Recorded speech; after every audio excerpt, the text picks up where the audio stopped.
morning. I'd like to call to order the March 30th special meeting of the Groton Town Council Committee of the Whole. Roll call. Councilors Perry, Schmidt, Atwater, Granatowski, Heed, Franco, and Parker are present. Councilor Baumgardner is absent, and Councilor Aubry had travel difficulties and she cannot make it back today as she had planned. So we are at 7 councilors. New business. It's exciting times. 2019 FYE 2020 proposed budget deliberations. So we have a budget review calendar. First of all, let me apologize in advance. I have a cough drop in my mouth, so I apologize for sounding strange and sniffling at you. We have a budget schedule, budget review calendar that is tentative, and we're going to try to progress through that calendar as best we can. And so we have various town functions today. We'll begin on page 60 with legislative policy, which is account 1001. Councilor Parker. I move the number 49,400. Second. Moved by Parker and seconded by Schmidt. And I believe this is one of the manager's accounts, so he will address this.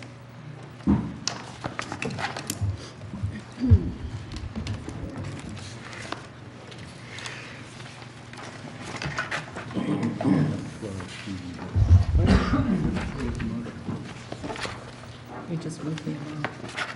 There's nothing written. There's nothing written down.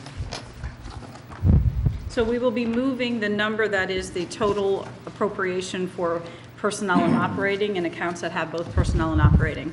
So Councilor Parker moved the total, which is $49,400.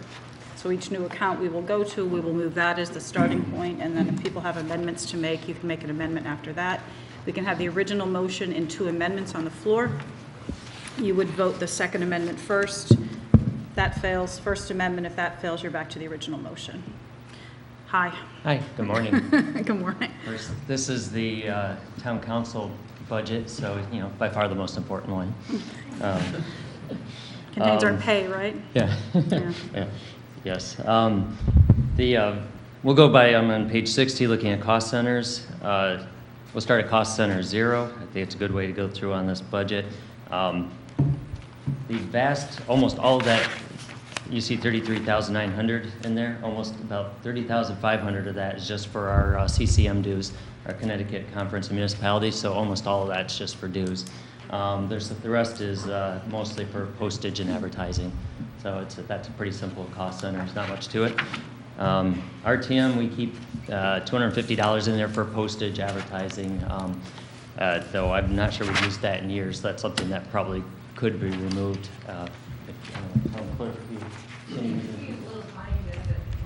Once in a while, so I guess $250 is pretty minimal to keep in there.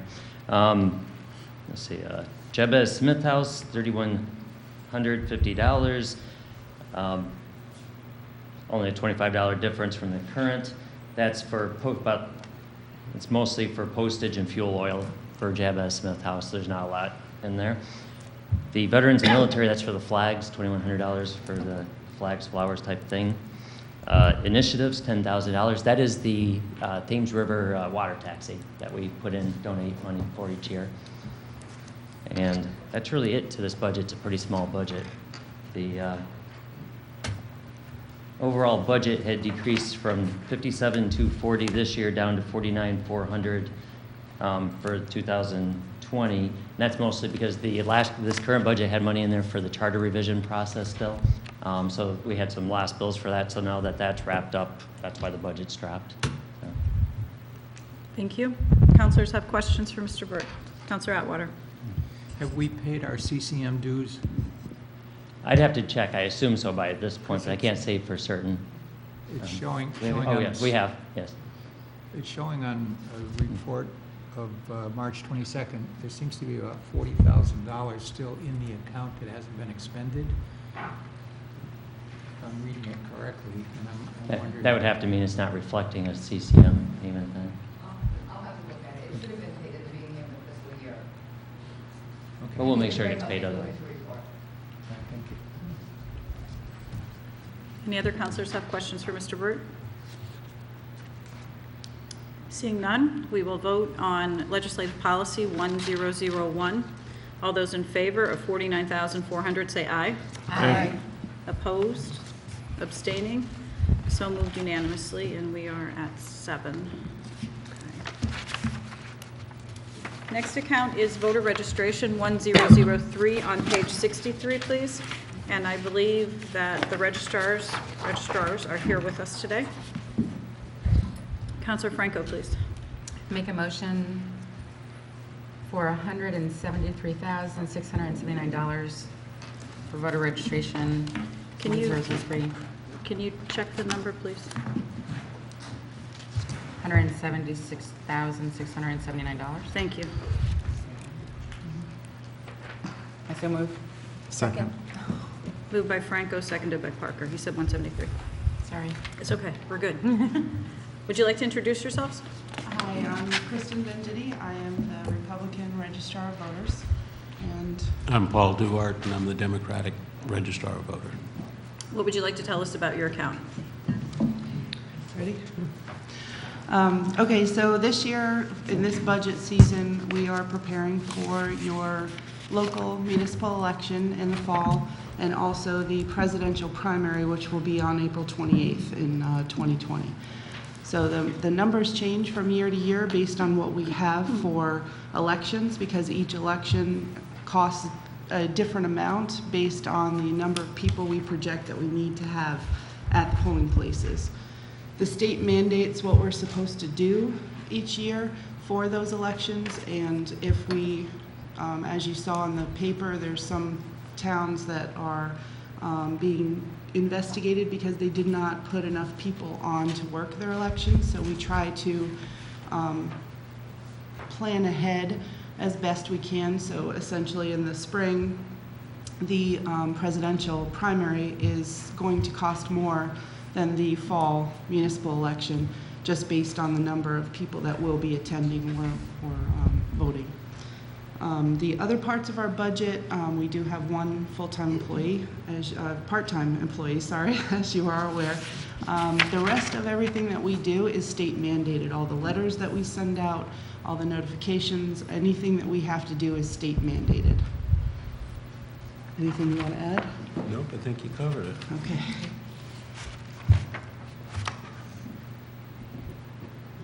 Do any of the counselors have questions for the registrars?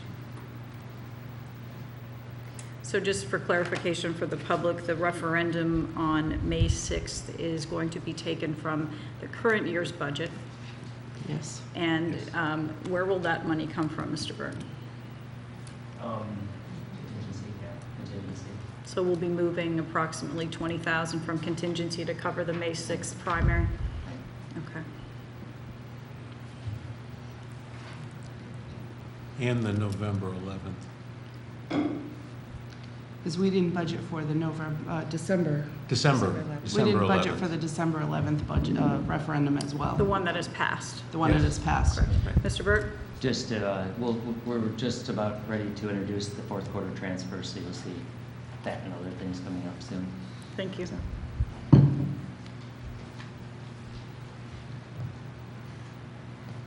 Any questions? Counselor Perry? Could you tell us a little bit about how the money is spent for each of the elections? We have facilities, we have the machinery, we have volunteer personnel. Where's the money go? Okay, the personnel are not volunteer, they are paid. We do have the machinery, but we have to get the memory cards that are put into the machines reprogrammed every year. We have the HAVA systems called IVS machines. Those we don't have to pay for, but we also have to program those. So a little bit of money goes towards that. We have to purchase the ballots. That includes the absentee ballots and the regular ballots at the polling places. We have to mail out letters to all the people that are working. What am I missing? Anything? Oh, yeah, training, but training Training doesn't day. cost us extra. in the budget, but we are state mandated to train all the employees, but that's included in their set fee So to work. you have a personnel, an additional personnel expense for people who are working at the polls, at each of the polls? Yes. Yep, and they're considered temporary or seasonal employees, so we only employ them for the day, plus their training. And they get paid a lump sum, just for the day. They come in at 5:15 in the morning and they leave around 9 approximately. I'm always amazed at the number of volunteers that we have coming, donating their time to the town for various services. Have you considered using volunteers for those positions? We would absolutely love to use volunteers for those positions. However, we have difficulty even getting enough people to work when we have to pay them. I think it's because it's a 14-hour day, and we can split it in half, but we find it very difficult to find people that are willing to work. And I would love, if we could find volunteers, I would absolutely love that, because it would save us and the town money. Sure. Thank you. You're welcome. Are there any other questions for the registrars? Seeing none, we will vote on account 1003, $176,679. All those in favor say aye. Aye. Opposed? Abstentions? So moved unanimously. Thank you. Thank you. Thank you very much. We are on to the town's clerk, account 1005 on page 66. I believe we are at, Can I just ask, there's scones next to the microphone up there, David. Are those for anybody? They're for the taking. If anybody would like scones, they're there for the taking. There's no nuts, just apricots or lemon ginger. I hear they're delicious. Counselor Heed, so you are on to 1005, please. I make a motion for $322,898. Is there a second? Second. Moved by Heed, seconded by Franco. Madam Clerk. Good morning. Good morning.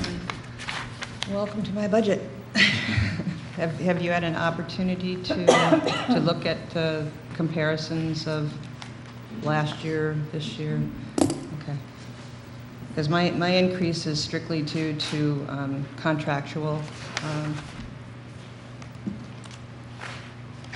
employment contracts.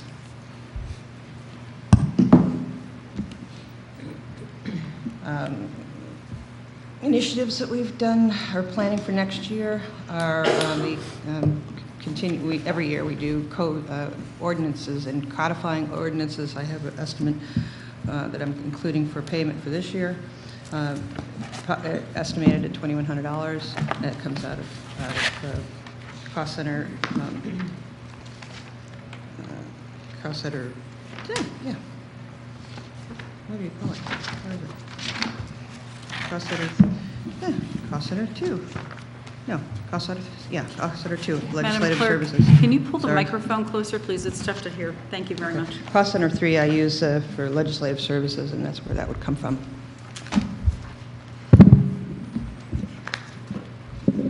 Did you want to discuss anything in your revenue, your financing plan, or? Well, that's a constant change, and I did bring some data that might help you understand that last year we brought in $1,448,109, and as of January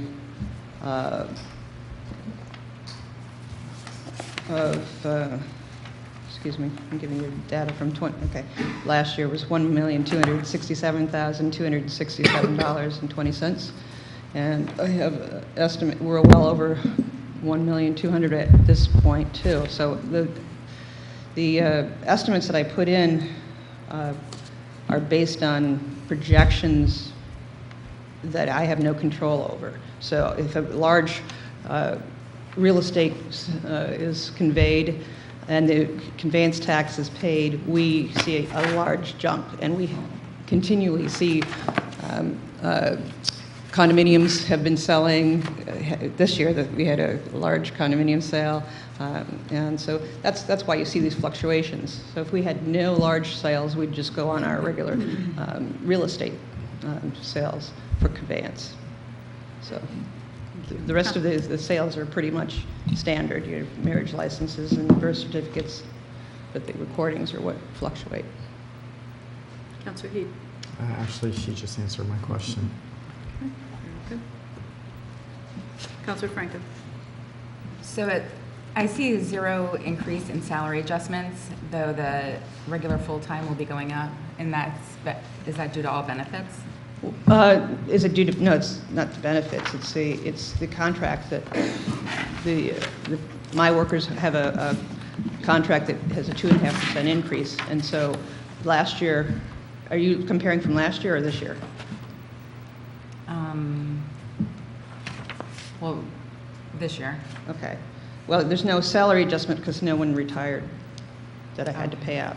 That's where that would come from. So I don't expect anyone retiring this year. Okay. Thank you.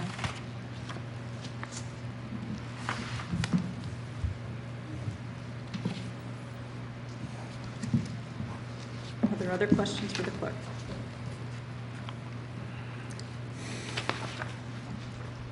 Seeing none, we will vote on 1005, the amount of $322,898. All those in favor say aye. Aye.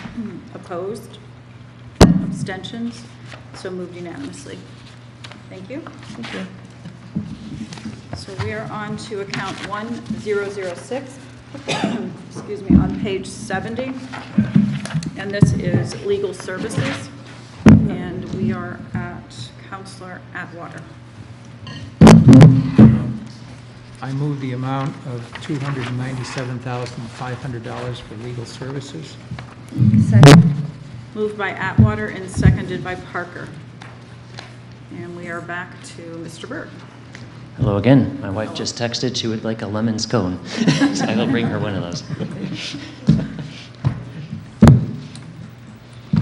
Okay. Legal services.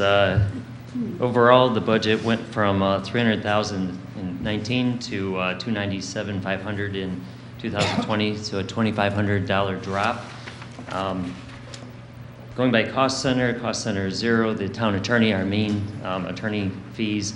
The big thing coming up this year is we're going to have 3 bargaining unit contracts to negotiate, as well as we have separate pension agreements, and we're looking at negotiating those at the same time. So it'll be a pretty active year for bargaining this year. Special attorney, we have $10,000 under that. That's kind of miscellaneous outside attorneys. For instance, we have an attorney that's working with us on our FOIA concerning Balfour Beatty right now, so it's that type of thing. If we wanted to do anything further, we'd have to increase that budget. It's pretty minimal right now. And then general support, $60,000. That's attorney fees for things like tax foreclosures. A lot of that's reimbursable as we go through the process, so we have to spend it up front for the attorney to handle the process, then we get a lot of it back when we tack it on to whatever we do with the properties. So it's a pretty small, simple budget. Any questions? Is the bond counsel included in the town attorney or special attorney? No, that's under, where do we actually pay? Out of the school That comes budget. out of Out of school the, bond? there's there's a different budget for that, right? Because it doesn't come under our legal fees, it's separated out. Great, So. thank you. Counselor Heed? Are there items in the, like attorney fees, like when we ask for attorneys' opinions and that kind of thing, are there things in there that are fluctuating based on requests from the town, council, the RTM, different departments? Do they break it out by department? I didn't think so. No, I'm not asking would you break it out by department, but are there fees that we're inadvertently generating? Sure, anytime a request is made, yes, that's what this is I request opinion on something or they're reviewing, and yeah, there's a direct cost. We get a monthly statement that breaks it down in broad categories, but not like by department. There's, for instance, for the foreclosure type stuff, there's one category, and there's some other categories in there. So. Counselor Atwater? John, is the 227.5, is that a retainer or is that No. just a fund? Pay as you go. If we don't use them, then we don't pay it. Because I'm looking at a report through, March 22nd or whatever, for this year. and we've only spent about 44% of the funded Right. total, and we're two-thirds of the way through the year, so do We're we doing, usually? yeah, though they're running a little behind on some of their invoicing. We just got the latest yesterday, I believe it was yesterday, the day before. So that's a little bit behind. They've been, the people that do that are pretty tied up right now, so they're catching back up. So you'll see that rise some, but this has been a pretty good year overall for opinions and for, I think we closed out the bargaining agreement that we did have pretty early in the year, and it didn't drag on too long, so we're having a good year for it. I anticipate it'll be worse for next year. Okay, and then I'm assuming that anything left over in the fund just goes. Just stays in the general rolls fund. over the general Yeah, fund. yeah, no retainer at all. Counselor Zepari. During the course of the year, I noticed frequently we have the attorney come to our council meetings. And I see her sit out there for a period of time until we get to the item that we need her for.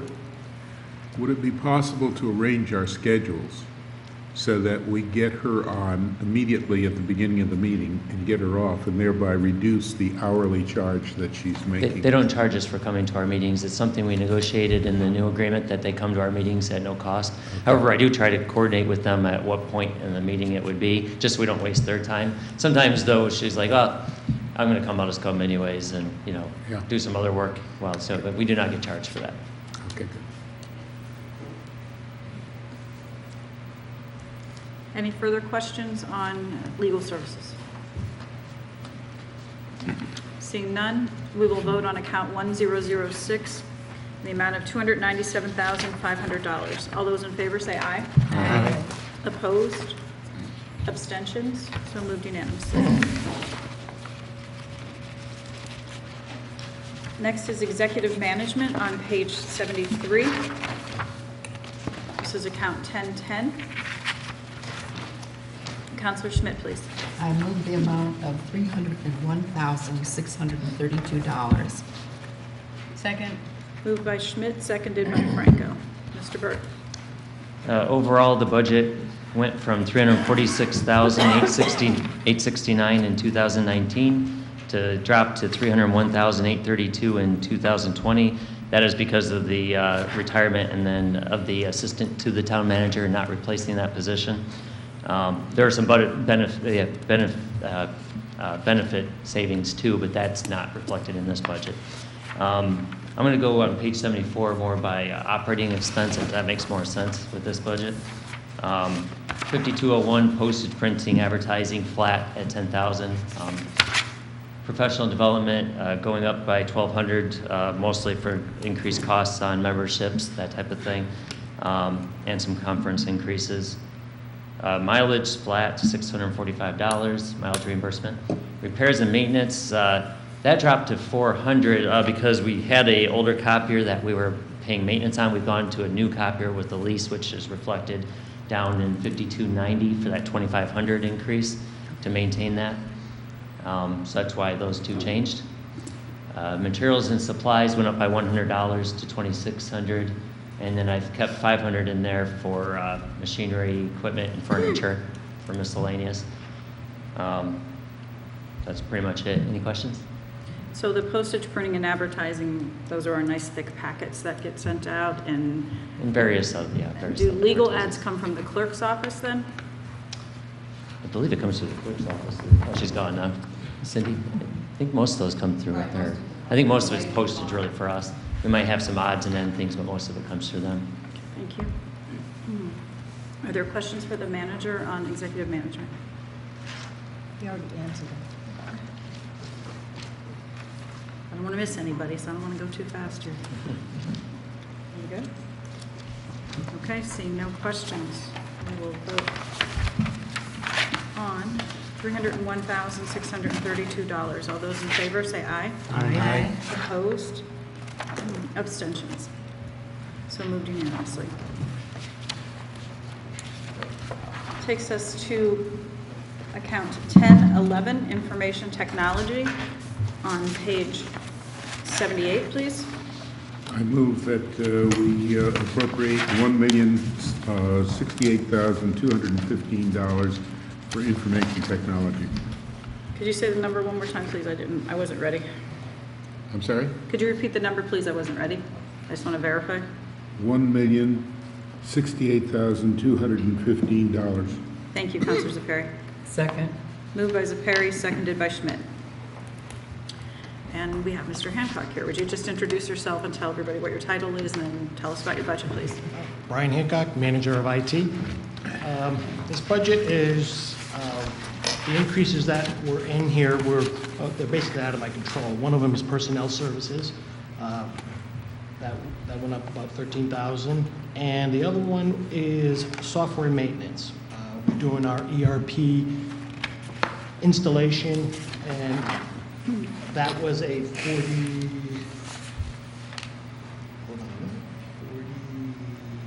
$45,000 software maintenance that we had to cover. We've got to cover both of them at this point in time because we're right in the middle of the conversion process. That'll take a period of time. And the other increase was the new Palo Alto firewall that we installed at the public safety building was about an $11,500 increase in software. In the telecommunications line item, it went down about $30,000 due to the VoIP phone system that's been paid off. The lease has been paid off, so now we're just paying maintenance on it. So Town of Groton owns our phone system now. So overall, it's a pretty flat budget from what I can see. I have some questions. If we're on page 76, the third paragraph down talks about the planimetric data set. Yes. And it says it's required every 10 years. Who Correct. requires that? Doesn't the state require that? State of Cindy? Connecticut requires new data every 10 years? The flyover? I'm not sure if it's required by the state. I would have to check on that. Yeah, it is actually a requirement every 10 years to do a complete flyover aerial. Okay. Let's see. And we are actually coordinating with surrounding towns to see if we can get 4 or 5 towns like we did the last couple of years, the last couple of flyovers, to get a cheaper rate That and would see be if we great. can do some savings. I think we had 5 towns last time we did it at the 5-year. Very good. And then the last question is with regard to the webpage redesign committee, how is the progress on that? The progress has gone very well. I sent the RFP up Friday to the purchasing agent to put it out for bid. So hopefully it'll be out there for about 3 weeks, then we'll get them in, reevaluate, and we'll move forward with that. Okay, very good. Mr. Burt? Just to mention, they've been very tied up with that ERP conversion, and Cindy and a lot of the staff, as well as Bob, have been in trainings the last few weeks, many days. So, Very good. Are there other counselors with questions? Counselor Heed? Just a question on the salary change. It's a 2.7% change from 2019. How are these negotiated? Most of them are contractual. Actually, they're all contractual. What does that mean? They're unionized and non-union. Right, and so the union ones would be telecommunications. I think was primarily their IT was Bob, and I think Eileen was still involved in that one. Is that right? For negotiating that contract, but typically it's Bob and Eileen negotiating, and then they bring it to the council for approval. All of them are done that way. Thank you. Counselor Parker? 2 questions. The software maintenance, since everything is going to come to a head, will this start decreasing after a while? Since I know it's an implementation currently, when does it kick in to decrease? When we can get the biggest decrease will happen once we get into, I call it phase 1B, the second part of it will start in July. It'll probably be a year after that when we get human resource, payroll, fixed assets, all the other major ones in there, and that would drop after all of those have been completed. Penimation's maintenance would drop off, which is like $62,000 a year. Kronos would drop off, which is about $36,000, and the software iRecruit, that's an HR software, is about another $9,000. So there is savings in the long run. We're just running parallel right now. And my second question is, how close are you guys becoming CGIS compliant? We do have two more CIPs coming up this year. One of them is for replacing MDTs in the cars, because they're still at XP. I've been talking with the chief about that. I did budget for 5 of them. I'm pretty sure we have like 9 of them. So in the next couple of years, we will be CGIS compliant. We'll be working on it, and hopefully we can get a CGIS audit done. One more question, sorry. Does that mean you guys have XP going to 10, or which one are you going to for them? I think we're probably going to 10, because 7's going to be retired in 2020, 2021, or something like that. I think it's 2020. Thank you. Did you say the mobile data terminals are running Windows XP? Yeah, Wow. yeah, I agree. Counselor Perry, then Counselor Schmidt. I noticed that you have 2 PC network support ITs, is that right? This is on page 80.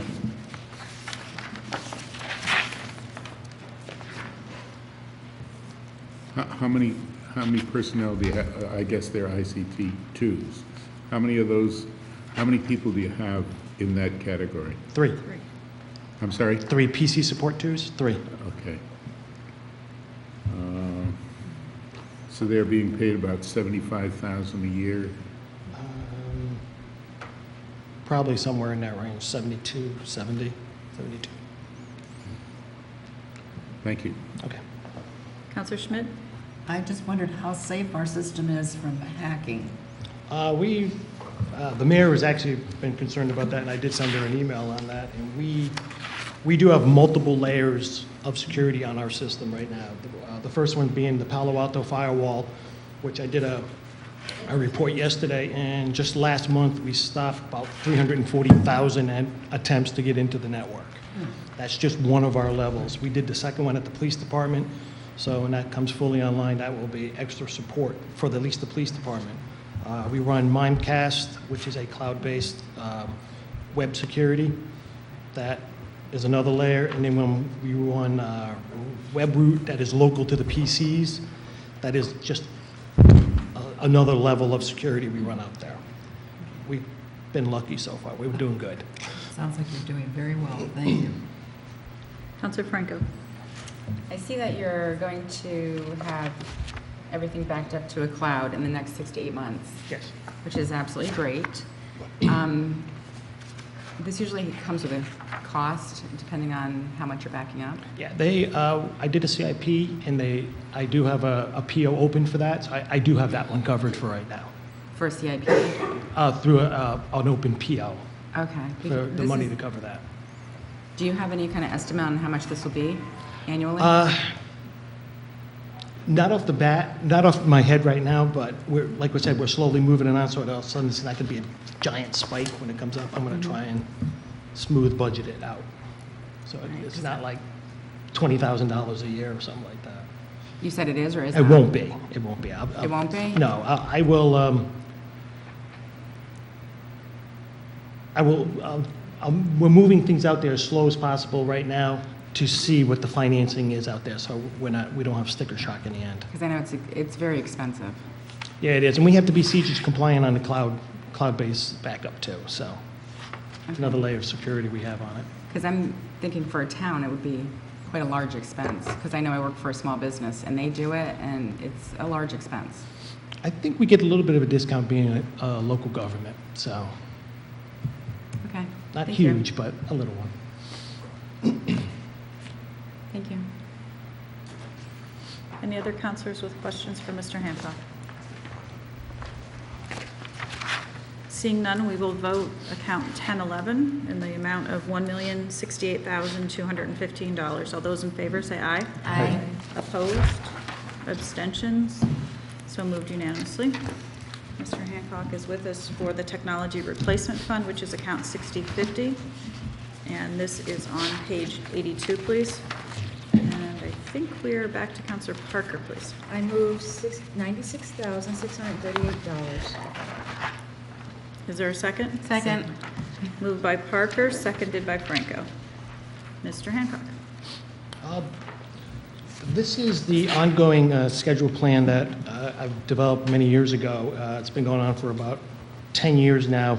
I have it projected out to like 2025. And this is a scheduled replacement of PCs, printers, and laptops.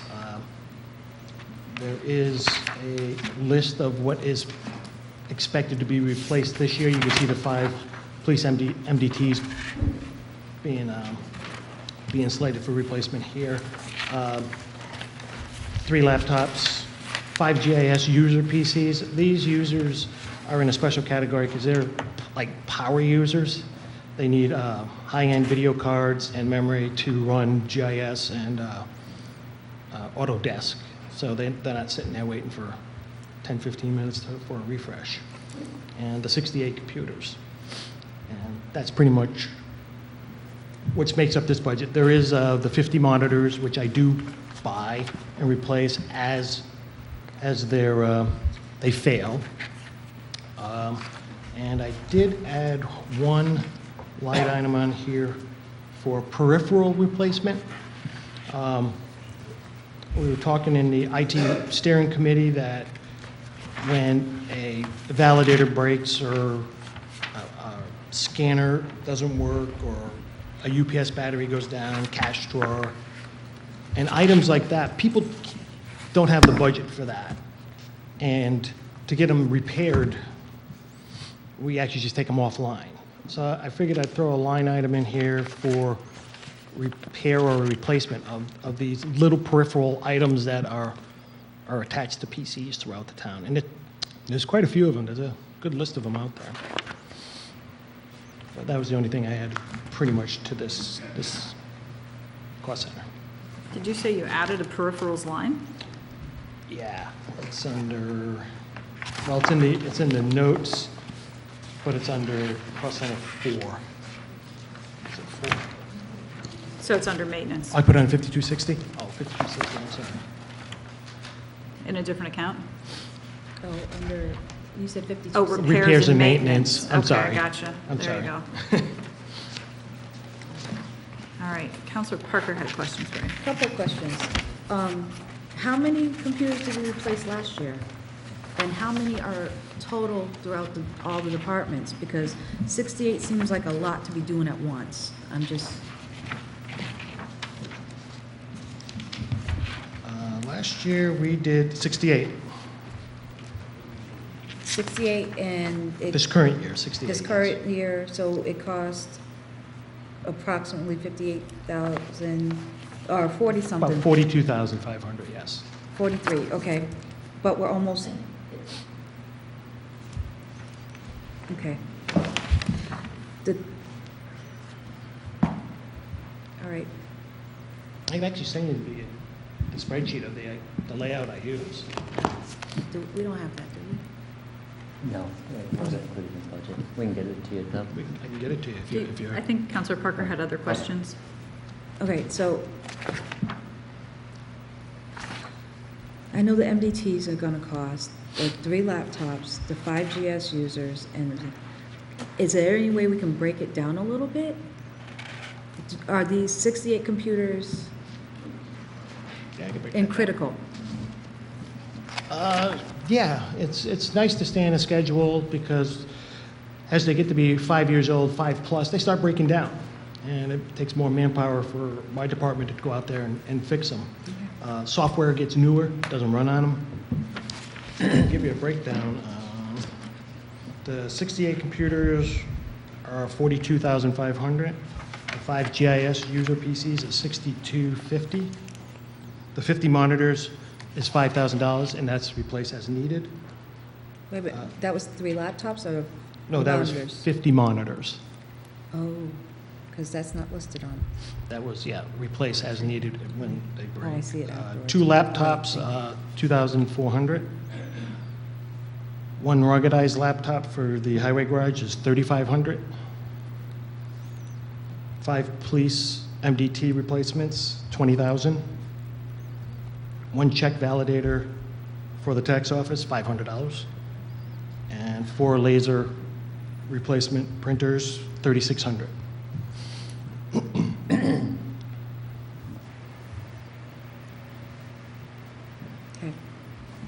Mr. Burt? Just to mention, I think it's critical to stay on the schedule. My computer's only about 2 years old, and as we've got new software, it's already running really slow. We have to keep those turning over, because we're, especially with these upgrades that are coming, we don't, for productivity-wise, it's well worth the money spent. Counselor Heed? Oh, I thought you had a question. Counselor Franco? So if we're planning for all these, the upgrades and bringing in new computers, and within 2 years they're lagging, I mean, is that planning ahead? I mean, are we getting the right computers that we need? They're the latest on the market right now. We get as much memory as we can. My limit is $600 to $625 per unit. Some people, like town manager, does use it extensively and keeps some stuff open. We just probably have to upgrade his memory on him and get him going. Thank you. How many MDTs are out there that still need to be replaced? If we're doing 5 this year and the rest are running on XP, where are we with that? I think it's 10. I was talking to the chief about that. It's either 10 or 9 that we have out there. After these 5 are replaced, there'll still be 10 remaining? No, when we replace these, there'll either be 4 or 5 left. Okay. Thank you. I thought I saw you raise your Yeah, but hand. she was first. Counselor Heed. The computer equipment, I know you're going through this, but the computer equipment line 5410 is up 63% to the adjusted 2019, sorry, and 76% to the estimate for fiscal year 2019. So that's 36,000. Is that all critical? That's the stuff I just named off. It's just the equipment. I think most of it's critical. Everything, like I say, everything's on that schedule. And like the town manager said, things do grind to a halt. I know the ruggedized MDT that goes out in the field with the highway garage is starting to malfunction right now. So when they go out and they're trying to take points of signs and guardrails and poles and sewer covers and grates, they have to bring it down to us extensively to get things working again for them. So it's really hindering. So replacement of the equipment is pretty critical, I think. Mr. Burt. Yeah, 20,000 of that alone is just for those 5 MDTs. That's a huge chunk of it. Are there other questions for Mr. Hancock on 1011? I'm sorry, on 6050. Okay, seeing none, we will vote on account 6050 in the amount of $96,638. All those in favor say aye. Aye. Opposed? Abstentions? So moved unanimously. Thank you. Thank you, Mr. Hancock. All right, thank you. All right, so this takes us to regional agencies. And I think, give me 1 second to take a look at things, please, before you move a number. This will be on page 177, account 1007.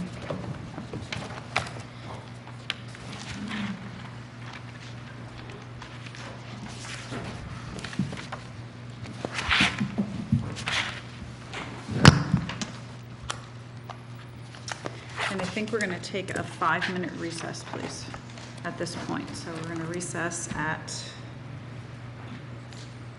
9:48 for 5 minutes. Thank you. Thank you. We are back at 9:55, and we are going to go to account 1076 right now, which is on page 205, and this is debt service. And the number is actually on page 207. And where did we leave off?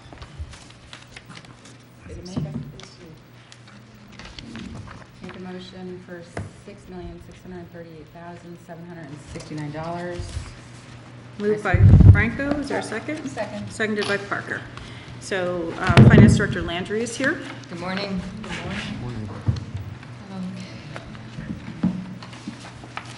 The debt service increase this year is primarily related to the increase for the school project. We plan to have a bond sale next month, and the first principal and interest payment will be paid in fiscal 2021. Otherwise, it's, the payment for this function covers prior bond issues from several years ago. Thank you. Counselor Heed. So this is the highest year for the school bond issue payment, is that right? And then Based after on this, it projections, tapers right? down. We don't have really any idea what could happen to interest rates, Oh. but for the projection for next year, yes. And we will know after the sale in April whether the projections we've used, maybe it could go up, maybe it could go down a little bit for next year. But until we actually issue those bonds, we won't know that firm cost. This is just an estimate, the 1.7 million.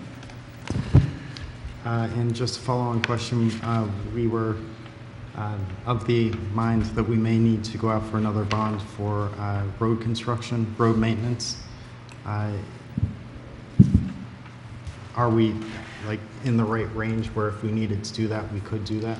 Well, and we'd have to have a referendum to pass that because the bond, the road paving is complete at this point. So we'd have to have a new referendum authorizing a new bond authorization before we could move forward with that. All right, and one correction, I said we, I meant I was of the mind that we will probably have to do that, so. On page 209, I believe, is where it talks about the statutory debt limits and where we are as a town as far as what is legally allowed and what the town policy is. Right. Did you just want to speak to that briefly? Okay, yes, the state policy would allow us to have a debt that far exceeds what the town would ever be comfortable with. So the town has created its own internal debt policy, and on page 209 just gives you the difference between, what the state would authorize and what our debt currently is at. And this is as of June of 2018. The debt limit is always as of June 30th of the prior fiscal year. Counselor Atwater. I'm looking again at money spent so far this year. We spent a little over $3 million, and there's still another $2 million remaining in Right. the account. Is that, I assume these are fixed costs and that will be spent in the next Exactly. It next depends 3 on when the months? debt is issued, when the payment's due. I believe, I don't have the actual debt scheduled monthly payments, but I believe we have payments due in April that will probably take up the difference of that.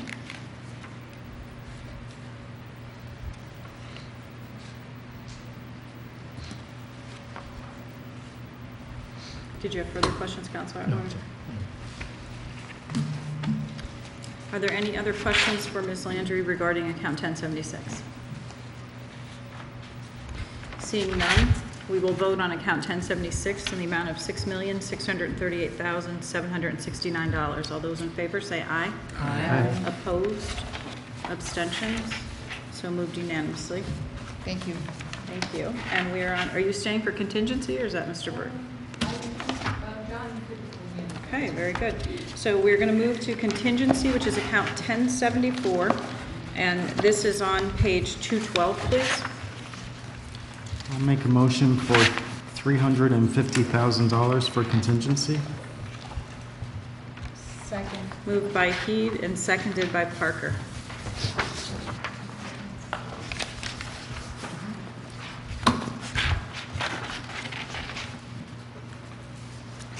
You could probably just stay there. You might as well be comfortable.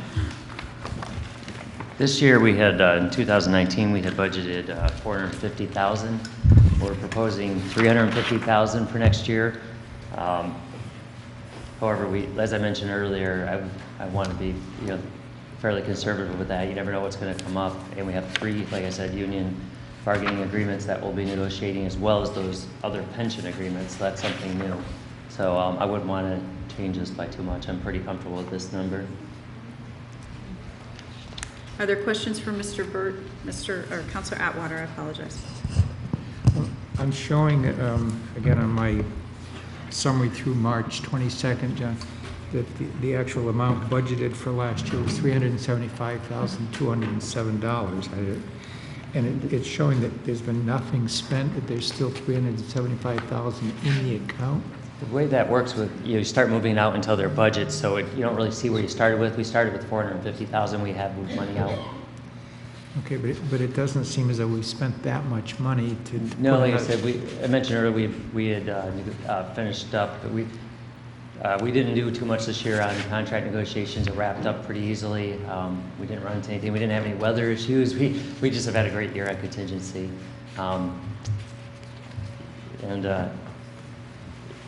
So every year is different. You never know from year to year, but we will have more costs potentially with the contracts this year. I'm just a little concerned that if you have money in your wallet, you tend to spend it, and I'm wondering if 350 is really necessary as a contingency. In some years, we do use all of it. Okay. Projects come up, other things come up. It's really very different from year to year. Because if you don't budget enough, then you'll have to go for a supplementary adjustment. I mean, it could be tweaked a little bit, but I think that's, to be safe, we want to be close to this. Okay, thank you. Counselor Hughes? If we don't spend the money, it goes back into the general fund, Correct. right? So if we were to, say, not have a contingency or have a lower number, and how do you get money out of the contingency, and then how do you get it, versus how do you get it out of your general fund? Well, you do a supplementary appropriation. It's not a lot different, honestly, as far as I know, than doing a budget. It would go through the typical process of get approval here, or go to the RTM to be approved, and you move money out of fund balance. As far as timeliness of addressing emergency appropriations, is it easier to move money from contingency than a supplementary appropriation? I prefer contingency because then it's accounted for. It's already, you've collected the taxes for it. It doesn't eat into your fund balance. And then if you do well, it goes into your fund balance. You keep that into consideration to lower taxes potentially later. I just think fiscal management-wise, it's better to have it in contingency. And I'm thinking political process-wise, if it's a supplementary appropriation, it has to come through us and then also through RTM, correct? Correct. So it's going to slow the process if you have a broken boiler or something, correct? Well, even with contingency, if it's 10,000 or over, it still goes through RTM. Though it's still, That's true. It's still a transfer. So Okay. it goes through the process. Either way. I just think for tracking purposes, it's better to do contingency. So it's an accounting purpose thing then? And the year before, what was our contingency the year before? It was much, much higher. There are years that we use a 650. huge amount of contingency. Right. So you want to you don't want to get much under this. All right, on page 211, 2016 it was 550, 2017 425, 2018 650, last year 450. So Yeah. this is coming in well below what we've had in the past couple of years. Any other questions? Councilor Zepari? Am I correct that in each of the last 2 years, you've taken nothing out of the contingency fund? That's no. What happens is contingency is not like a regular budget. As you spend it, you move it into another budget, and it just looks, if you spend it all, it doesn't track what you started with. Contingency is just a different animal than other budgets. Cindy could probably explain that better. When you have the contingency line item and you need to transfer to other functions, you're not increasing the bottom line of your budget. You've already appropriated that. If you had no contingency and you took it out of fund balance, you would be increasing the bottom line of your budget. It is easier to take it out of contingency. It is a little bit confusing, but you're not allowed to actually charge something to the contingency. We budget the 450, and the reason I think you said 375 is what we have left is because we've taken it out of contingency and we've moved it to another department. So And that's that's why how you it don't has to ever be see done. anything expended there. You just see the original appropriation is being reduced, and we're moving it elsewhere. Well, then how much have we moved to other departments from the contingency fund? I think it's about $75,000. We had some, we had to move money for the Board of Ed to meet MBR, if you recall. We had some wage increases that we did, and there was one other. And fourth quarter transfers will be coming Fourth out of quarter, there. right. Yes, on page 211, it's 74,793 for wage increases and the Board of Ed to meet MBR. And wage increases through a union contract we Yes. negotiated. Right. But one of the things I'm seeing is that if we put the money in now, we've added to the budget preliminarily by putting in $300,000 into the contingency fund. If we don't put $300,000 into the contingency fund, and later we have to make a special appropriation, we've added to the budget. If we add less than $300,000, the taxpayers come out ahead. Because as soon as we put this money into the contingency fund, that money, that contribution to the contingency fund is calculated in determining the mill rate for the taxpayers next year. That's Am I- true. Contingency is part of your total expended, but Okay. if you don't have the contingency and you have to take it out of fund balance, you're really pushing that into the next fiscal year because you're reducing the amount of fund balance that's available. Well, we've been taking it out at a low rate. But And, not every and year. we're willing to, if we're willing to make a supplemental contribution to it at a later time when necessary, I'm not sure it's necessary at this point to charge the taxpayers the $300,000. That's the only thing I'm saying. Well, if you look on page 211, and you'll see from 2014 up, what we have taken it for, the various departments, and it could be for wage increases, it could be for an emergency that happened in Public Works. We've had snow in the past that our budgets have far exceeded, particularly for Public Works, the purchase of salt. So I can understand what you're saying, it's kind of a catch-22. Well, if we do need it, we can always make the extra appropriations. That's why actually, the fund balance is a contingency fund. When we've determined that we want a 15% excess in our fund, we have that is a contingency. Now we have an additional contingency. I would like to see us cut this down. Mr. Burt wanted to speak. I just blanked out what I was going to say. I just had a brain fart. We've regularly spent the full amount or close to the full amount many years. We have some significant contracts up this year, as well as some new ones with the pension. We will spend likely a huge chunk of that money, and if any other emergencies come up, we'll spend all the money. I would not turn this down. We're really using 1.5 million in fund balance this year. I would not want to hit the fund balance for more if something else came up. You have to account for it. Otherwise, I would definitely not endorse the 1.5 million this year for fund balance. So you take one hand, rob one hand for the other. Rob Peter to pay Paul. That's what I'm looking for. Are there accounting standards? I'm not an accountant, but I mean, in generally accepted accounting principles, is it more expected that you would have a contingency fund? Everybody and has use a that? contingency fund. Every municipality. And the charter specifically speaks of a contingency fund when it talks about transfers, supplemental appropriations, and contingency. Okay, Counselor Baumgartner has arrived, so we have Baumgartner, Franco, and Heed. For transfers above $10,000, I know they have to go through the RTM for approval. As well as council. Yes. Is there any example where an appropriation of more than $10,000 would not go through the RTM? No.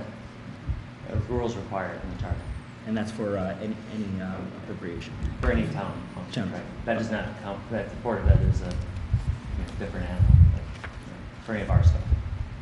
And for most contingency funds, I know, well, at least for ours, it specifies that not more than 2.0% of the general fund operating budget must be maintained.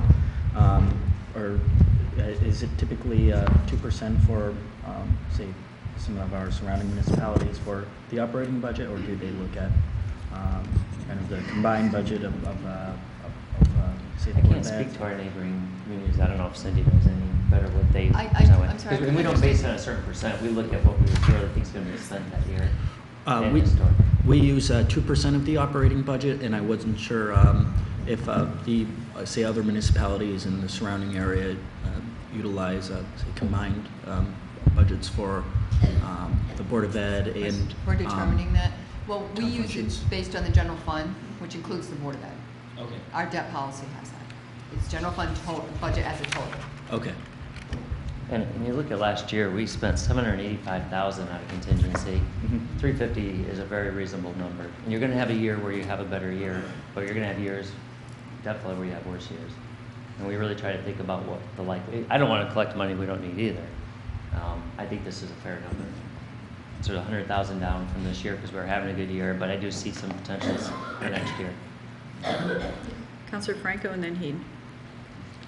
Well, historically, from what I'm seeing, prior to 2019, I mean, the lowest was $350,000 that was appropriated and spent, and everything was above that. So actually, my 19 is concern. the only year we've had, right, less than 350,000, and we're not quite done yet, so. And my concern was, if we have things pop up that are more than 350,000, Right. what are we gonna do then? So Yeah. I wasn't even sure if this was going to be enough. When you look historically at what we had to go to the contingency for. You know, it's a guessing game, and honestly, I lowered it because I agree with Councilor Zappieri's opinion that you don't want to collect money you don't need. This is money I think we need, and there is some risk. This has just been an unusual year in 19. We've never had another year in recent history that's come in this low. Counselor Heed and then Parker. Parker can go first. Sure. Parker, then Heed. Well, considering we're gonna have to pay for, can you hear me? Okay. Just the two elections not elections. Is it the word? Yeah. Yeah, the elections we had, that will be coming out of contingency, correct? Right. So, things like that could pop up. 350,000 is pretty good in my book, because we're not doing 450 or the 650,000 that we did previous years. And it's in our charter, correct, that we have a contingency plan, so. Yes, ma'am. Just as some additional information, fourth quarter transfers, it'll be coming to you shortly. I have about $140,000 of requests for contingency. Counselor Atwater and then Heed. I think it's this coming week where you're meeting with the bonding agencies or the credit agencies. Monday and Tuesday, correct? Does this kind of figure play in there, and they're looking at us as far as a? Well, they look at fund balance, and generally, and we're at the 15% mark, so Right. I'm not worried about that. As long as we maintain our 15%, then I don't think this comes into play. Counselor Heed. So 350,000 was budgeted in 2014, 2015 again 350, 550 in 2016. Doesn't say how much we spent. 2017 425 appropriated, spent 414. 2018 650,000 appropriated or budgeted. 785,000 was spent, including wage increases. This year we're going. I've been in 450,000 last year. This year you want to go back to 350,000. Right. With the idea that if you look at 2018, what I'm getting at is you had wage increases at that time. So if we budget 350,000 this year, the wage increases exceed that amount. There are a couple different ways that we can pay for those wage increases. One of them is not to increase the budget of that for that department, and you can have your wage increase, but you don't get more money for the department. Well, you have to pay it. I mean, eventually it's going to be a fourth quarter transfer, or else you take an audit hit, but you're going to have to pay it per Well, contract. we would have to pay for individuals, but maybe that's, is there a way, like, if you go through that process and you say, you have 5 people, you're each getting 3, 4, 5, 6% raise, I'm just throwing numbers out there. But at that point, maybe we need to look at, do we need to reduce staffing? If it's only 350,000. Again, as I've been preaching, we're not reducing staffing at this point, not without thorough review and analysis to cut services. We're at the point where I can't cut, and as it is, Public Works, I think, is underfunded, and that's one of the ones we can make the biggest difference in. And, just like painting the front, the front of the building, people make these cuts, and then expect the same level of service, and we can't do it anymore. So then is 350,000 enough? I think it's a safe bet. If it's more, if it's not, it's going to be very little more. I think it's a fairly reasonable number. I would not go under 350 though. I would never budget under 350. Obviously 450 is safer, but we've discussed and we feel fairly comfortable with 350. Counselor Schmidt, you're the only one who hasn't spoken. Did you want to add anything? Well, I just think any financial advisor will tell you with your personal finances that you should have an emergency fund, because you don't know what might happen if you get sick or somebody else gets sick. You have to be able to have an account that will carry you through those times. I think that is just what we're doing with the 350,000. for carrying our town through any hard times that may come ahead. I think it's very important to have it. Everyone has spoken on this. Is there anyone else who'd like to speak again? Seeing none, we will vote on account 1074 in the amount of $350,000. All those in favor, we are at 8 counselors now. All those in favor say aye. Aye. Opposed? Abstaining? So moved unanimously. Thank you. All right, so we are back to account 1007, regional agencies. And the number is on 177, but you have a breakdown of all the submissions from the agencies in Appendix A, if you're interested in taking a look at that. And I'm not sure where we left off. Are we at Councilor Atwater? Or he? Atwater. Okay, so 177, please.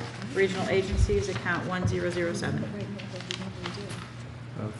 For the account of regional agencies 1007, I move the amount of $134,239. Second. Moved by Atwater and seconded by Schmidt.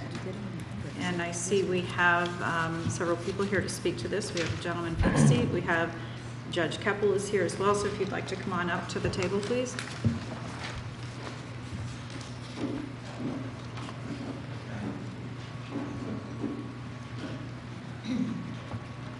There's only 2 microphones, but you're welcome to come up and then you could pass the microphone around. Let the record show that Tricia and I have coordinated our blue and blue shirt, khaki slacks. So noted, Judge. So noted. If you could, I'm sorry, Mr. Just to mention that Jim Butler was not able to make it from the... From COG? Yeah.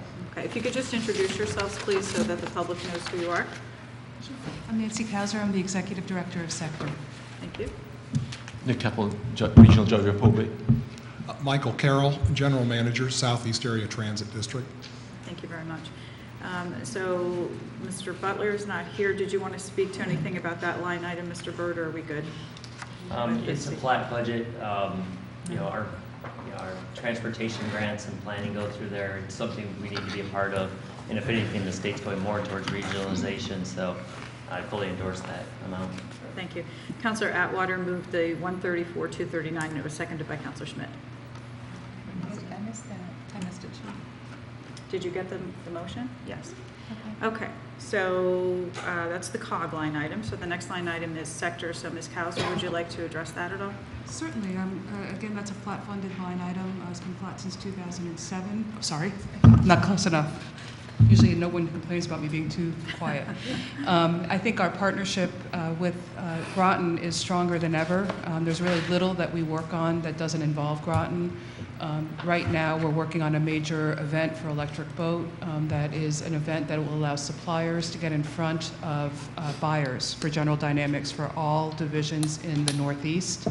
We've purposely placed that event in Groton at the Marriott. And part of our efforts are to ensure that we are highlighting this region for those companies that might move to our area to be contractors or to help the supply chain. We've also toured major developers through Groton. Just last week, we found a space for a bio-CT scientist that was looking to move, and we found that in Groton. We're very honored to have Mr. Burt on our board of directors. So I think of all the municipalities that we work with, Groton is probably the most important to us, partly because we rent here. You know, we pay $36,000 a year to rent right on Thames Street. So I think I appreciate the support. It's very important to us. This money matches a federal grant that we receive that helps us to do economic development in the region. As Mr. Burt said, regionalization is more and more important. And I feel that the relationship is very helpful. I think we're trying very hard not to step on any toes, but we're trying to enhance the region. We've just signed on to be the major sponsor for a New England Real Estate Journal Developers Symposium that will be happening in the region in October, and we'll be working with the town closely to make sure that your properties are highlighted. Very good, thank you. And Mr. Carroll, correct?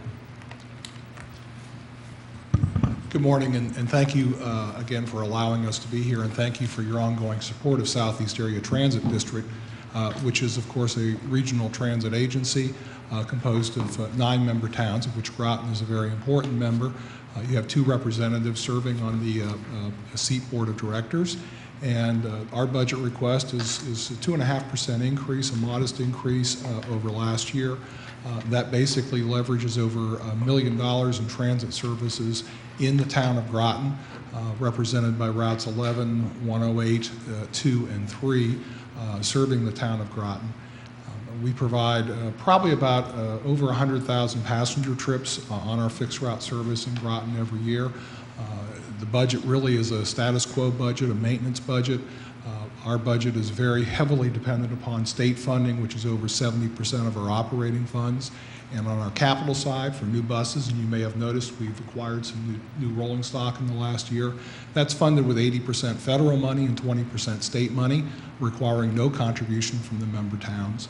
So we think it's a pretty good deal out there for the member towns to support public transit. So as I said, it's a maintenance budget. We would like to grow the service, but that's very heavily dependent upon state funding. We always would like to, we are looking at ways of improving the service. We're working closely with the Council of Governments on the JALA study to see what the impact of the electric boat and Navy base expansion will be and its impact on services. And we're always interested in working with new partners, particularly with electric boat, if there's something we can do there to support the expansion of EV.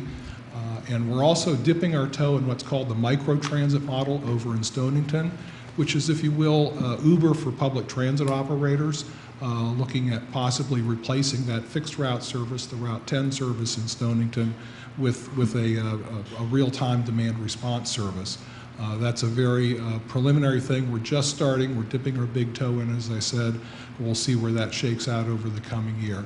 So those are some of the things we're doing at SEAT, and clearly I'd be glad to answer any questions that you may have, and look forward to your continued support of public transit in the region.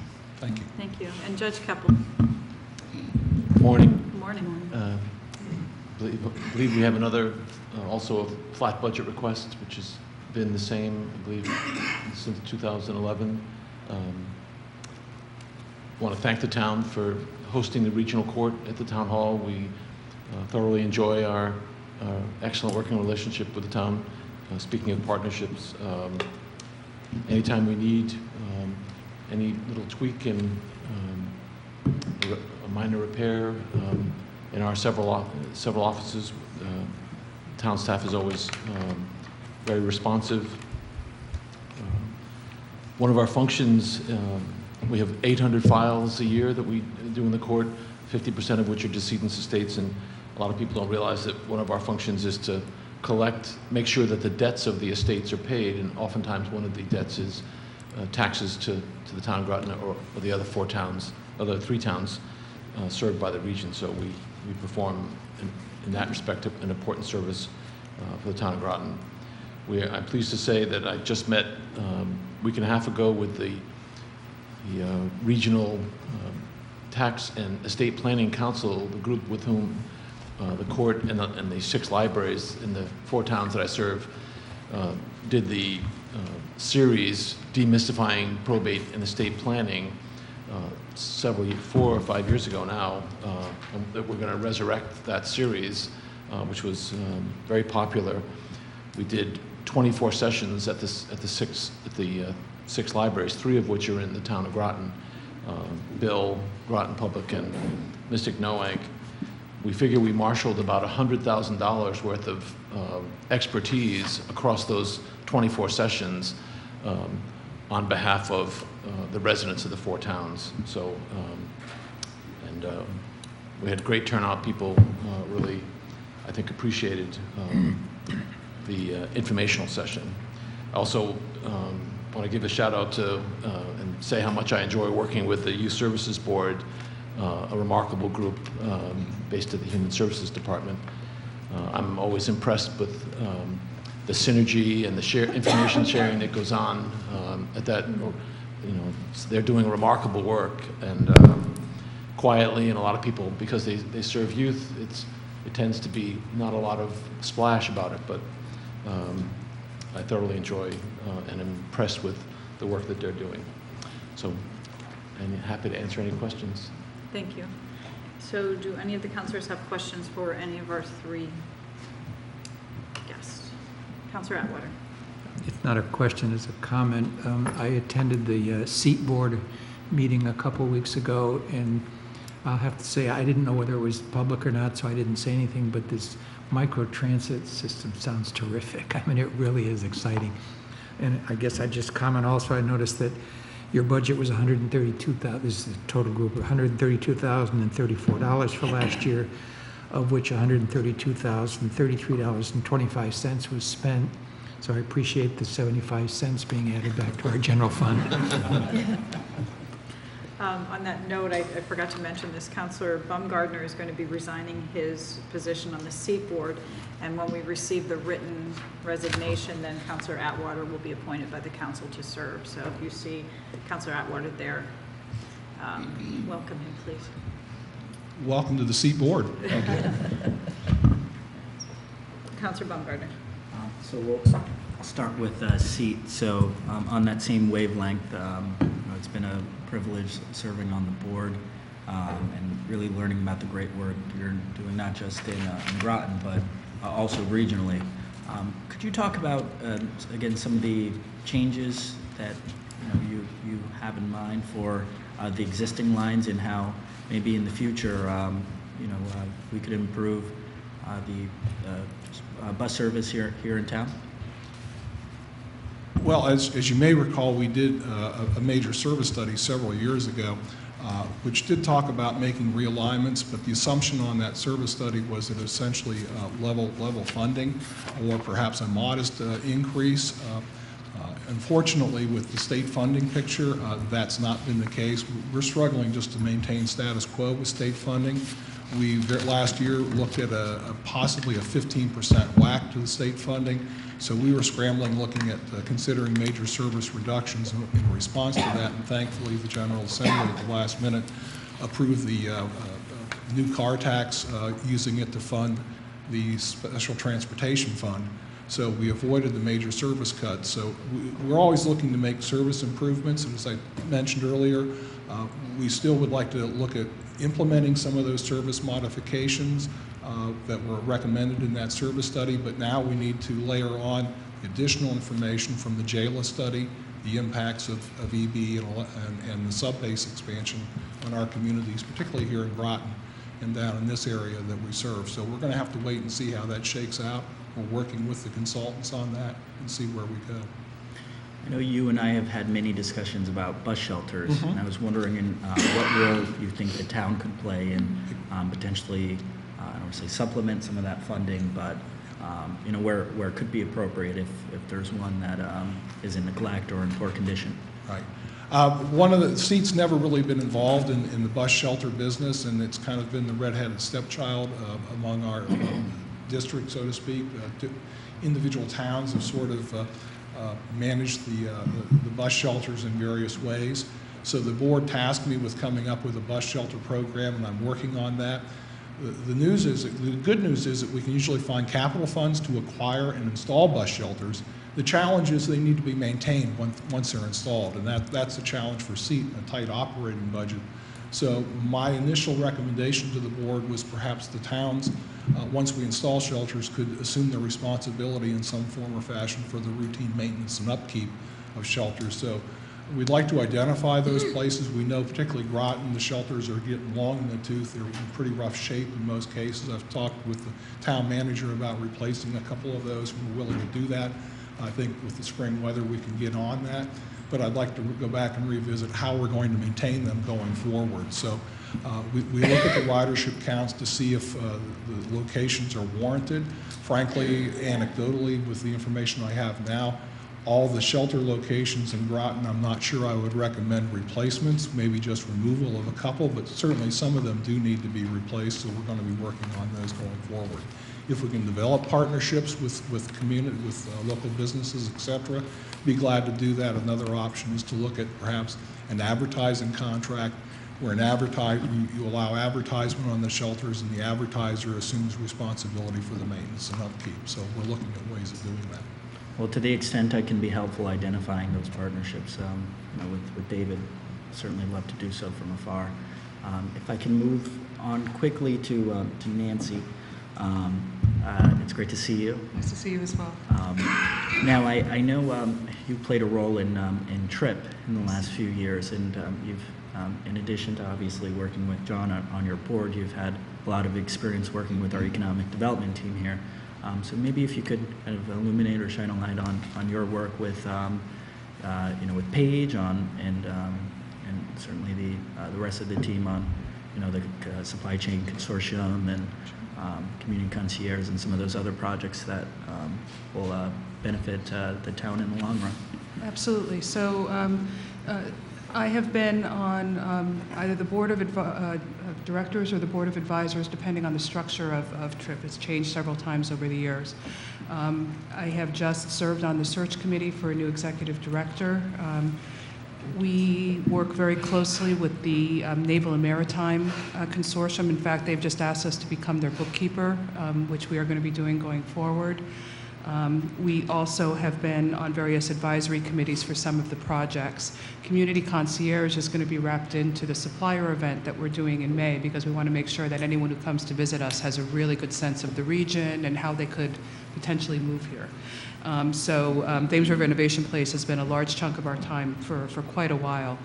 In addition, I sit on the board of the Thames River Heritage Park and recently completed their business plan for them as part of that work to get that moving forward.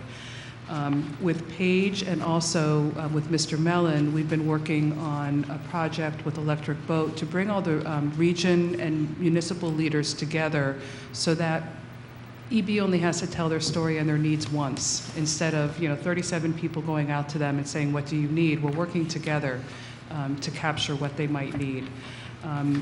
The leadership of that project has just been turned over to Sector, though I consider it a partnership with Groton because Paige and Craig have been instrumental in that. And the goal is to help them figure out what their employees need in terms of housing and transportation in partnership with some of the studies that the COG is doing and in partnership with SEAT and others. To kind of pull the pieces together. That's really our main role, is to pull pieces together. An example of that is EB indicated at one of the meetings that one of their challenges is that their new employees coming in want to experience the shoreline but don't know how to. So the next day I called NESS, New England Sailing and Science Center, and this summer they'll be doing a sailing program for their employees. And what was unanticipated is in return, EB is going to be providing mentors for some of the at-risk youth they work with. We also provided testimony for Senator Formica to speak to the Education Committee about the importance of schools being as highly recognized for preparing students for immediate entry into the workforce as they are for immediate college admittance. Both very important, but they really only get recognized for one. Just some of the examples. And then touring developers through, we've been showing them the property behind the Marriott, for example. We're working with Dr. Burrows on the farm property that he's interested in developing. We have been working with Thayer Mahan on trying to get some money or help out of DECD and also some potential financing. And we just did financing for Beard Brewing and Mystic Cheese up in the industrial park. And the importance of our lending program is twofold. One, we work with companies that are not quite bank ready. They need a lot of flexibility, so they may not be able to start paying when they promised. So we allow that because we want them to be successful.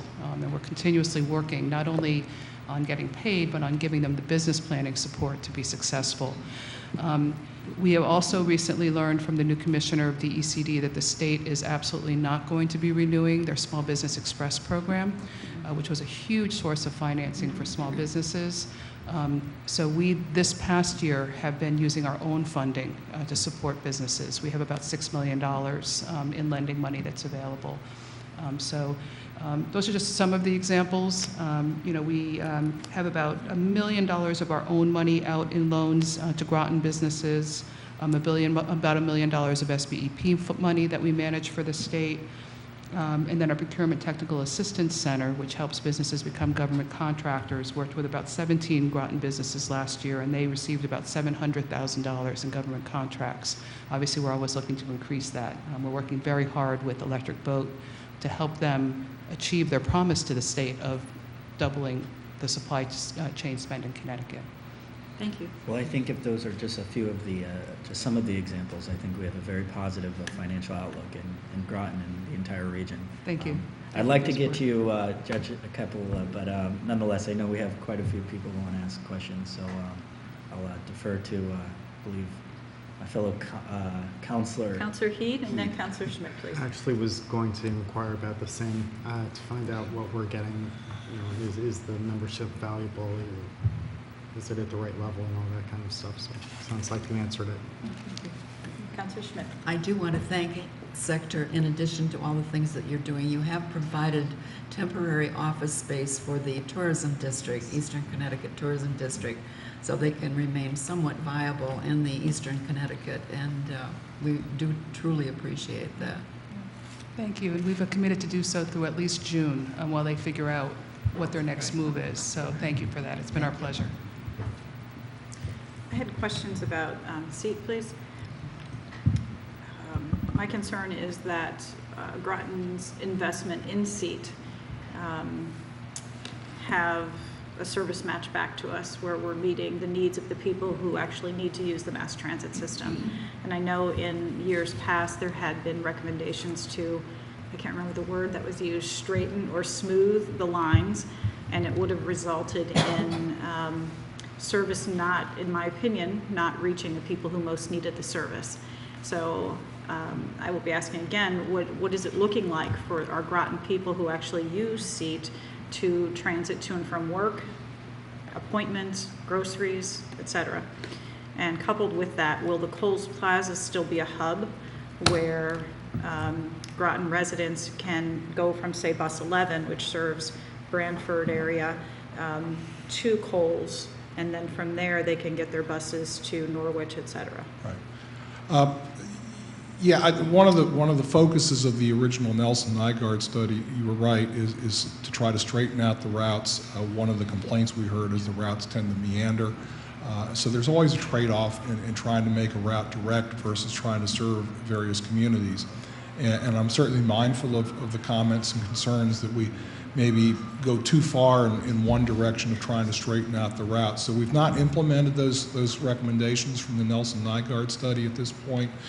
They were pretty radical for this part for both Groton and the New London service. They essentially took the routes and combined them into essentially two big routes that went from Groton then over to New London and continued on into Waterford in one case, and then also from Groton to New London and down to Ocean Beach.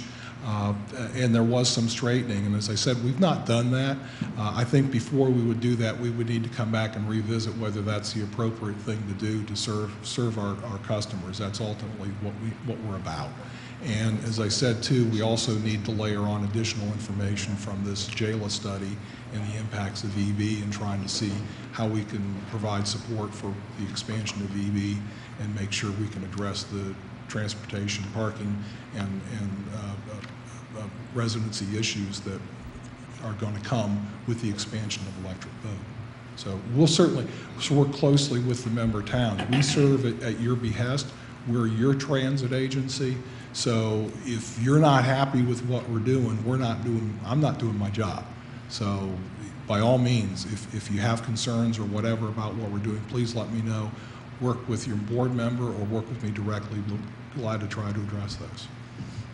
So we will get our concerns to Councilor Atwood, and he will bring them to you then. Thank you. Councilor Heath. Just real quick, I'll take an opposite position than the mayor. I apologize. Having used buses extensively when I lived in Boston and Washington, D.C., the meandering routes, if you add 30, 40, 50 minutes to a route, I'm just throwing numbers out there again, it led me to stop using the bus. So if you can straighten it out without necessarily harming I'm happy to walk an extra block to get to a bus if it's going to be 10 minutes faster. So I think Councilor Parker has something she would like to add. As growing, when I moved out to Virginia, being a single parent, the bus system was my route.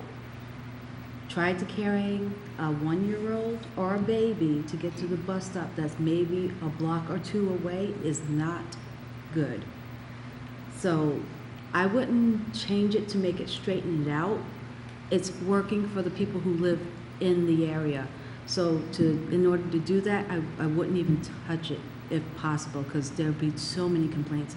They would have to walk down a mile, if not more, and if they had to take their kids down Thomas Road to go catch a bus on Pequannock Road, it wouldn't work. We don't need to get into this. I just wanted to make sure that you knew there was an alternate. As is indicated, it's always a challenge, and it is a trade-off between directness and then direct service to our customer base. So we're very mindful of that. There are trade-offs. Well, we'll make sure you're mindful of that. Thank you. Thank you. Are there any other questions for any of the three guests? Councilor Baumgartner's already spoken. Does anybody who's not spoken want to speak first? Go ahead. All right. Judge Keppel, so how long has the court been at the town hall?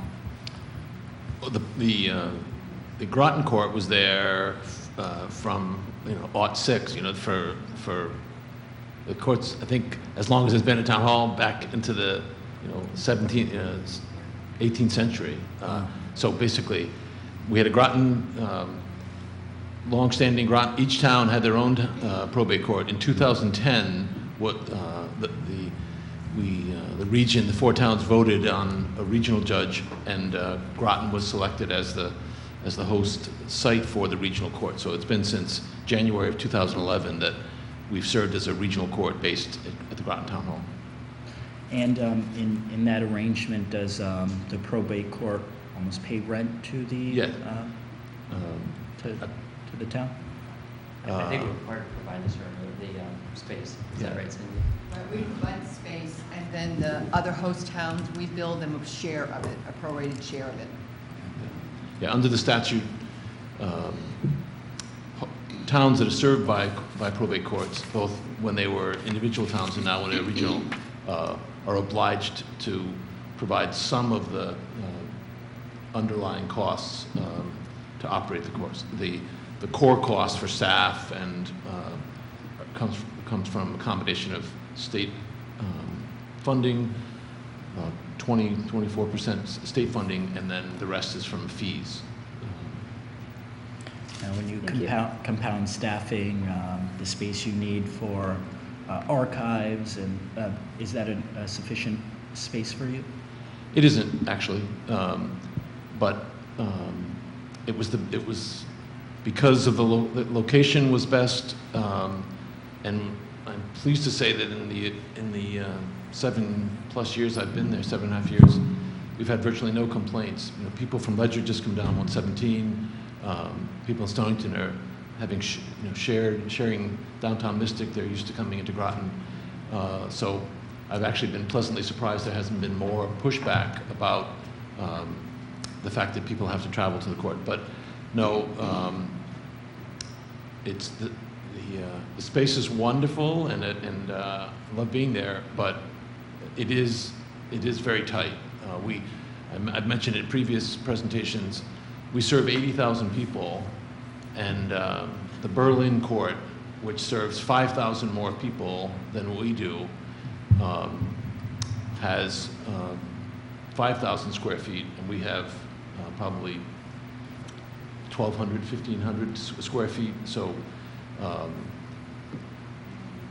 and the result of that is I have to bother the town manager, thankfully on not a weekly basis, but when we have a large gathering, we have to go upstairs to accommodate, because my conference room, the room that serves as my office and my hearing room, which when you go to Saybrook, the judge has his office, and then there's judges' chambers that are across the hall in a real hearing room. We're in what used to be where the registrars are. But not complaining, it's just that it is tight. And maybe someday down the road when, with the reconfiguration of buildings, there may be a site.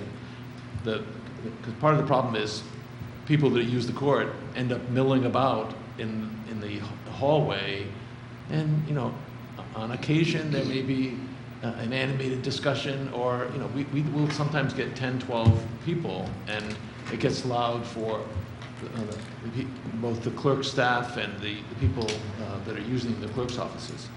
But, you know, it's an eminently tolerable situation, but it isn't really enough space, basically. And my clerks are jammed together, 3 of them, so when someone comes in, we have the coffee going, it's tight. But we love it regardless. So someday we'll have more,